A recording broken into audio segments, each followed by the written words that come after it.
Assalamu alaikum. In this video, we will talk about meningitis. First, your Davidson, then Irfan. तो meningitis, what is meningitis? We know कि meningitis basically due to irritation of meninges में हमको symptoms मिलते हैं pyrexia, fever के, headache के and signs of meningism.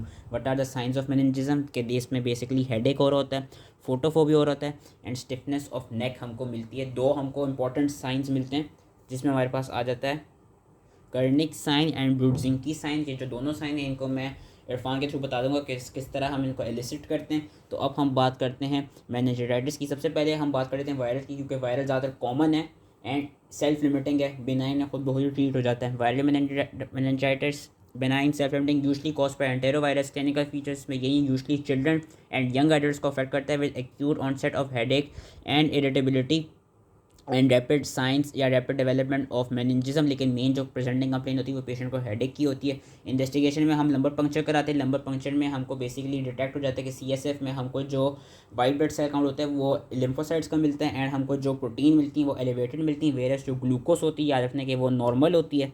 Glucose normal होगी, proteins elevated होंगी. साथ में हम नाच न्यूक्लिक एसिड एम्प्लीफिकेशन टेस्ट भी करा सकते हैं, क्योंकि हम जो CSF है उसका कल्चर तो ले नहीं सकते क्योंकि वायरल में हमको कल्चर मिलता नहीं है.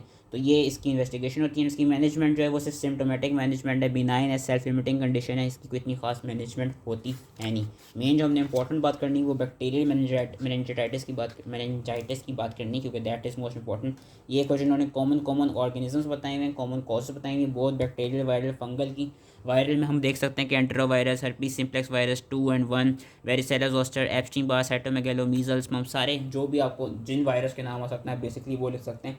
Bacterial important. बैक्टीरियल का अगर देखा जाए तो सबसे इंपॉर्टेंट जो बैक्टीरियल हमारे पास मेनिंजाइटिस जो कॉज कराता है उसमें हमारे पास streptococcus pneumoniae and Neisseria meningitidis. These two are the most important organisms जो कि हर एडल्ट में ऑलमोस्ट हर एज ग्रुप में देखे जाते हैं, जिसमें से streptococcus pneumoniae is very very common जो कि कॉज कराता है. उसके अलावा भी इन्होंने अलग से बैक्टीरिया के नाम दिए हैं जो कि हम अभी कर लेते हैं कौन कौन से होते हैं. बैक्टीरियल मेनिंजाइटिस होता है बैक्टीरियल मेनिंजाइटिस होता है क्यों है? इट अकर्स ड्यू टू क्या कहते हैं, कोई भी अपर रेस्पिरेटरी ट्रैक्ट इन्फेक्शन हो गया हो या कोई भी ईयर्स का या साइनसेस का इन्फेक्शन हो गया वो फिर मेनिंजिस की तरफ चला जाता है.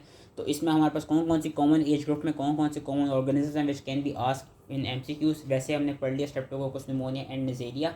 अगर हम नियोनेट्स के लेवल पे बात करें, नियोनेट्स में हमारे पास ग्राम नेगेटिव बेसिलाई में ई कोलाई आ जाता है. नियोनेट्स में E coli and group B streptococci में हमारे पास स्ट्रेप्टोकोकस एगलेक्टिया आ जाता है. प्री स्कूल चाइल्ड की बात करें यानी दो children as 2 to 5 years old या 2 to 6 years old, उनमें हीमोफिलस इन्फ्लुएंजा एंड नेज़ेरिया आ जाते हैं. ओल्डर चाइल्ड एंड हम एडल्ट्स की बात करें तो उसमें स्ट्रेप्टोकोकस निमोनिया एंड नेज़ेरिया आ जाता है. एंड हम इवन ओल्डर एडल्ट्स यानी हम क्या कहते हैं elderly adults age 60 and above की बात करें या इम्यूनो कॉम्प्रोमाइज़ की बात करें तो इम्यूनो कॉम्प्रोमाइज़ में तो हर वक्त लिस्टेरिया होता है एंड ओल्डर एडल्ट्स में भी स्ट्रेप्टोकोकस निमोनिया एंड लिस्टेरिया मोनोसाइटोजेनिस देखे जाता है.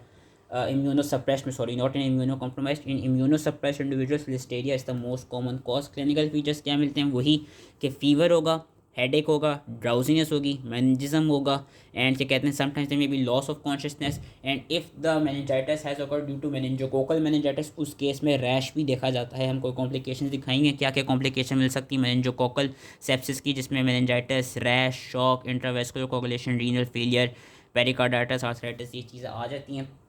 मेन चीज़ याद रखनी है कि इसमें हमको कभी कभी बैक्टीरियल वाले में हमको सीजर्स भी मिल सकते हैं एंड फोकल न्यूरोलॉजिकल डेफिसिट्स भी मिल सकते हैं in your high grade meningitis.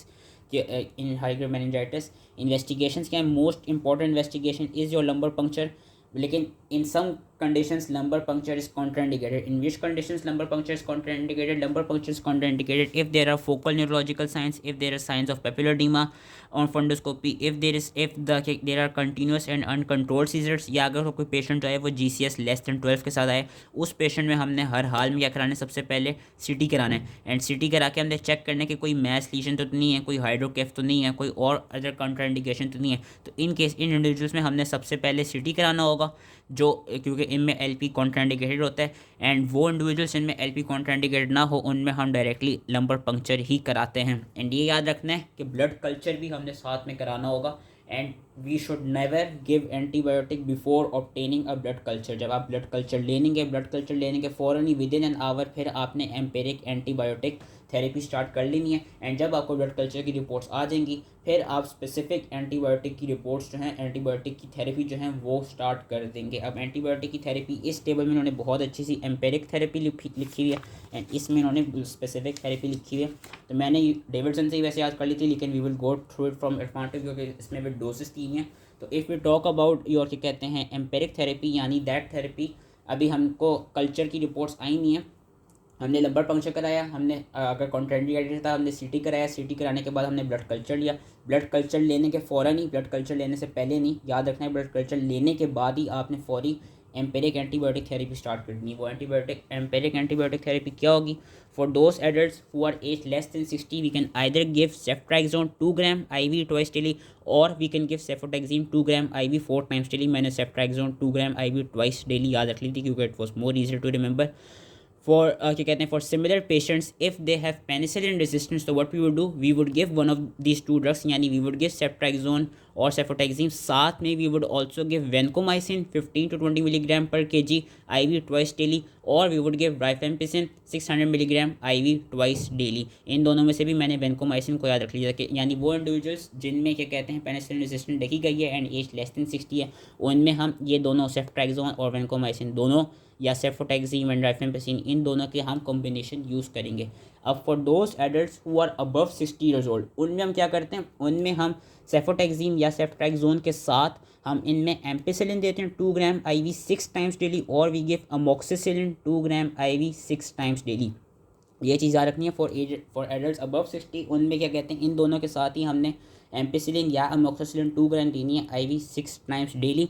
And for those individuals जिनमें हमें कंफर्म पता है कि उनको क्या कहते हैं पेनिसिलिन के खिलाफ रेजिस्टेंस है, उनको बेसिकली पेनिसिलिन रेजिस्टेंस है, उन इंडिविजुअल्स में हमने 2 दवाएं देनी है, वेंकोमाइसिन 15 to 20 मिलीग्राम पर kg IV twice daily with the addition of chloramphenicol 25 milligram kg IV 4 times daily. ये दोनों हमने देनी है। And if the individual is above 60 years old तो उसमें हम 10 to 20 मिलीग्राम पर kg की ट्राइमेथोप्रिन सल्फामेथोक्सोजोल या कोट्रीमोक्सोजोल ये भी हम ऐड कर सकते हैं। एंड हम एडजंक्टिव थेरेपी में हम क्या देते हैं, हम स्टेरॉइड्स देते हैं, dexamethasone 10 milligram 4 times daily for 2 to 4 days.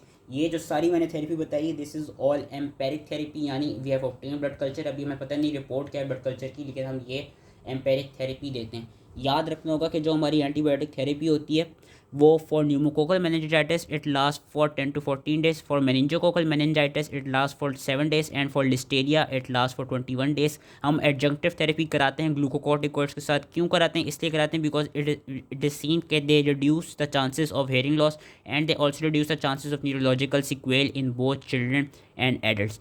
तो ये थी हमारे पास एम्पेरिक थेरेपी। अगर हम स्पेसिफिक थेरेपी की बात करें तो स्पेसिफिक थेरेपी भी बिल्कुल वैसी ही है जिस तरह एम्पेरिक थेरेपी थी।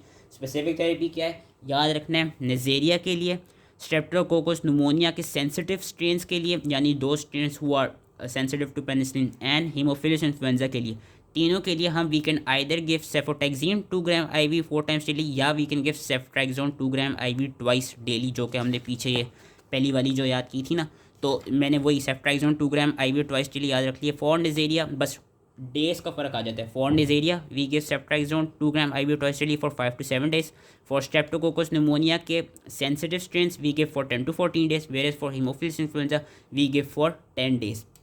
एंड अगर हम लिस्टेरिया की बात करें तो लिस्टेरिया की केस में हम amoxicillin 2 gram IV 6 times daily देते हैं for time period of 21 days. And अगर हम रेजिस्टेंट स्ट्रेन की बात करें स्ट्रेप्टोकोकस न्यूमोनिया के, तो उन केसेस में हम क्या करते हैं, उन केसेस में हम वी आइदर गिव वेंकोमाइसिन वही 15 to 20 मिलीग्राम पर किलोग्राम IV ट्वाइस डेली या we can give rifampicin 600 milligram IV twice daily for 14 days. बस वो डेज का फ़र्क है, दवाएँ ऑलमोस्ट वैसी हैं। ये स्पेसिफिक थेरेपी है, जो पीछे हमने पढ़ी थी वो एम्पेरिक थेरेपी थी।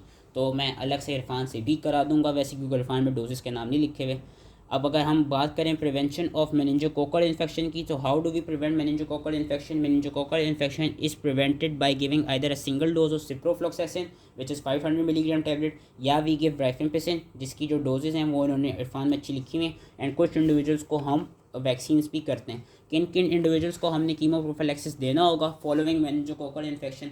यही टेबल इरफान में ही कॉपी हुआ है। Basically those individuals who had house hold contact with a meningococcal meningitis वाला patient, child care and nursery school contacts, person having contact with patient's oral secretion during the 7 days prior to disease onset, either they have kissed, they have shared toothbrushes, they have shared eating utensils, or they have done mouth to mouth resuscitation.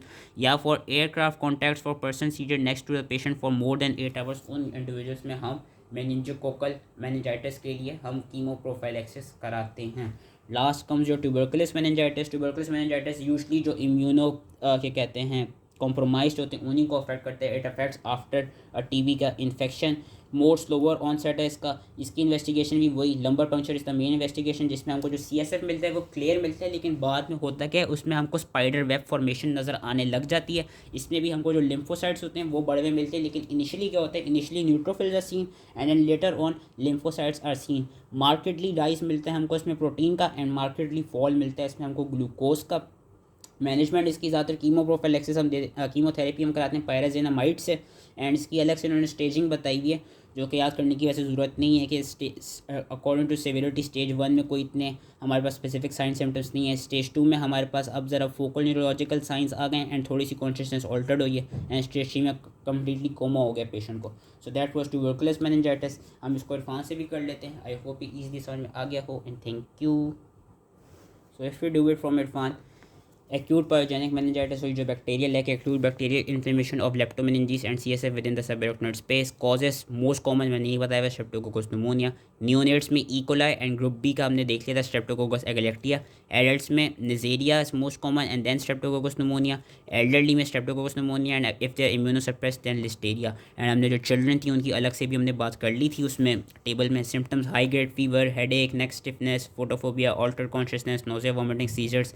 Science में nuchal rigidity and Brudzinski's and Kernig sign. ये मैंने कहा था कि मैं यहाँ से समझा दूंगा। What is Brudzinski sign? Brudzinski sign is basically किस तरह आपने पेशेंट को सुपाइन लेटाया हो, फिर आपने इसके हेड को इस तरह एलिवेट किया हो, यानी पेशेंट लेटा हुआ है हेड को आपने यूँ एलिवेट किया। जैसे ही आप एलिवेट करेंगे उसके एलिवेट करने से क्या होगा, there would be involuntary reflex कि पेशेंट अपनी नीज़ को इस तरह फ्लेक्स कर देगा फ़ौरन। जैसे ही आप हेड को यूँ फ्लेक्स करेंगे पेशेंट अपनी नीज़ को इस तरह फ्लेक्स कर देगा। There would be flexion, involuntary flexion of knees in response to your neck flexion and patient assumes a fetal position. This is your Brudzinski's, this one is your Brudzinski's sign positive. Kernig sign क्या है? Kernig sign ये कि again patient को supine लटाया हुआ है, patient के आपने ये कहते हैं हिप जॉइंट पे एंड नी जॉइंट पे फ्लेक्शन कराइए। आपने लेफ्ट हैंड से क्या कहते हैं पेशेंट की लेग को पकड़ा हुआ है, एंड अपनी राइट हैंड से आपने क्या किया, पेशेंट की लेग को, जिस लेग को एलिवेट किया उस लेग को आपने यूं यूं उठाया, एक्सटेंड किया। एक्सटेंड करने से क्या होगा, पेशेंट को होगा pain, and this sign is known as Kernig sign. And this अगर पेशेंट को पेन हुआ उसकी लेग की एक्सटेंशन से at the level of knee joint, so this would be your Kernig sign positive. So ये दो साइन थे, Kernig sign, Brudzinski sign. अलग से और क्या क्या हमको पॉसिबल साइन मिल सकते हैं, वो ये कि हमको फंडोस्कोपी पे हमको पेपिलोडीमा मिल सकता है। अगर मेनिंजोकोकल मेनिंजाइटिस है तो हमको रैश मिल सकता है विच इज़ मैकुलोपेपुलर पेटिशियल या पर्पुरिक, एंड हमको फोकल न्यूरोलॉजिकल डेफिसिट्स भी मिल सकते हैं डिपेंडिंग अपॉन कहाँ तक इन्वॉल्वमेंट हो गई हो। Diagnosis, blood cultures before starting antibiotic, best initially and most accurate is lumbar puncture। CT scan if the lumbar puncture क्या कहते हैं is contraindicated, उस केस में कौन कौन सी स्टेट्स में lumbar puncture is contraindicated, like focal neurological abnormality, seizure, papilloedema, confusion, and यही कि CT स्कैन जो है वो सारे आपके मैस लीजन्स दिखा देता है। ट्रीटमेंट अब यहाँ पे अलग से ट्रीटमेंट लिखी हुई है, यहाँ पे उन्होंने एम्पेरिक और दोनों को कंबाइन करके बताया हुआ है कि बेस्ट इनिशियल वही सेफ्ट्रैक्सोन 2 ग्राम IV क्या कहते हैं हमने ट्वाइस डेली याद की थी, यहाँ 12 आवरली लिखी है, that is basically twice daily, plus vancomycin 15 to 20 milligram पर kg IV again twice daily या 12 आवरली विद स्टेरॉइड, जिसमें हमने एग्जाम में तो उसमें पढ़ लिया था। स्टेरॉइड का ये कि can be given to both children and adults 15 to 20 minutes before the antibiotics for 2 to 4 days and it prevents the severe deafness following H influenza type B meningitis. यही चीज़ हमने पढ़ी थी कि it basically help in preventing sensorial hearing loss and also your neurological sequel. Other regiments बताई हुई है कि जिनको मेनिंजोकोकल हो उनमें हम बेंजाइल पेनिसिलिन देते हैं 2.4 ग्राम IV 6 आवरली। जिनको क्लियर हिस्ट्री है कि उनको एनाफाइलैक्सिस है उनमें हम क्लोरेमफेनिकोल एंड वैंकोमाइसिन देते हैं। यहाँ पर उन्होंने डोजेस नहीं बताई, वो डोजेस बताई हुई थी। लिस्टेरिया के लिए वी नो कि लिस्टेरिया के लिए इफ़ क्या कहते हैं we add ampicillin to your ceftriaxone and vancomycin. Risk factors अलग से बताए हुए, इम्यूनो सप्रेस के जिनको लिस्टेरिया हो सकता है कि elderly, neonates, AIDS and HIV patient, immuno compromise and pregnant female. Complication अलग से बताएंगे जो आ सकती हैं, डेफनेस आ सकती है क्रेनियल नर्व और एट की। Cerebral oedema, communicating and non communicating hydrocephalus हो सकता है, वेंट्रिकुलाइटिस हो सकता है, हाइपोनेट्रीमा हो सकता है, सबड्यूरल एम्पाइमा हो सकता है। प्रिवेंशन ऑफ मेनिंजोकोकल इन्फेक्शन, वही टेबल बेसिकली कॉपी किया हुआ है कि indication for prophylaxis is for those house hold contact जिनकी क्या कहते हैं जिनको हाउस होल्ड में कॉन्टैक्ट हुआ हो, चाइल्ड केयर नर्सरी में हुई हो, एयरक्राफ्ट कॉन्टैक्ट हुआ हो for person seated next to a patient for more than 8 hour, या किसी ने ओरल सिक्रीशंस के साथ कॉन्टैक्ट किया हो। एडल्ट्स में वही राइफेम्पिसिन या single dose of 500 milligram ciprofloxacin. Children की मैंने कहा था कि इरफान से करा दूंगा, उसमें लिखी हुई है कि हम ओरल राइफेम्पिसिन देते हैं फॉर 2 days। 3 to 12 मंथ्स के लिए हम 5 मिलीग्राम पर के जी या twice daily, and more than 1 के लिए 10 मिलीग्राम पर के जी या ट्वाइस डेली। लास्ट इन्होंने शायद बताया वह ट्यूबरकुलस मेनिंजाइटिस। एंड हम वैक्सीन्स भी हम दे सकते हैं for prevention of disease. Tubercular का ये cause for mycobacterium tuberculosis, complication of primary TB, clinical feature headache. अच्छा, इसमें क्लिनिकल फीचर जो मैं डेविडसन ने बताना भूल गया था, इसमें भी वही सारी चीज़ें होती हैं, वोमिटिंग, कन्फ्यूजन, बिहेवियर चेंज, लेसिडिटी, डिप्रेशन। बस इसमें लो ग्रेड फीवर होता है, वेरियस बैक्टीरियल में हाई ग्रेड फीवर होता है। साइंस वही signs of meningism, papilloedema, focal neurological, oculomotor. Treatment is your anti tuberculous therapy with steroids. And क्या कहते हैं, पीछे इवन दो डेविडसन में कीमोथेरेपी बताई हुई थी विद पायराजिनामाइड, लेकिन आप ये भी याद कर सकते हैं एंटी ट्यूबरकुलस थेरेपी जो कि राइप है, आपकी rifampicin, isoniazid, pyrazinamide, ethambutol with steroid. And CSF findings ये बताई हुई हैं नॉर्मल कि बैक्टीरिया में प्रेशर बढ़ जाता है। बैक्टीरियल और टीबी में CSF प्रेशर बढ़ा हुआ मिलता है, वायरल में नॉर्मल मिलता है। बैक्टीरियल में पेरेंट्स टर्बिड या क्लाउडी मिलती है, टीबी में क्लाउडी वो क्या थी, वो स्पाइडर वेब जैसी फॉर्मेशन मिलती है। वाइट सेल काउंट बताई हुई है। डिफरेंशियल काउंट देखा जाए, बैक्टीरिया में न्यूट्रोफिल्स, वायरल में लिम्फोसाइट्स, टीबी में इनिशियली न्यूट्रोफिल्स देन लिम्फोसाइट्स मिलेंगे। ग्लूकोज लेवल बैक्टीरियल में मार्केटली डिक्रीज़ होंगे, टीबी में भी डिक्रीज़ होंगे, वायरल में नॉर्मल होंगे। प्रोटीन लेवल बैक्टीरियल में क्या कहते हैं इंक्रीज़ होंगे, वायरल में भी इंक्रीज़ होंगे, एंड टीबी में मार्केटली इंक्रीज़ होंगे। एंड ग्राम स्ट्रेन की बात की जाए तो बैक्टीरियल का बता देगा और वायरल और टीबी में नेगेटिव मिलेगा। सो that was all. I hope इसकी समझ में आ गया हो मेनिंजाइटिस, एंड थैंक यू।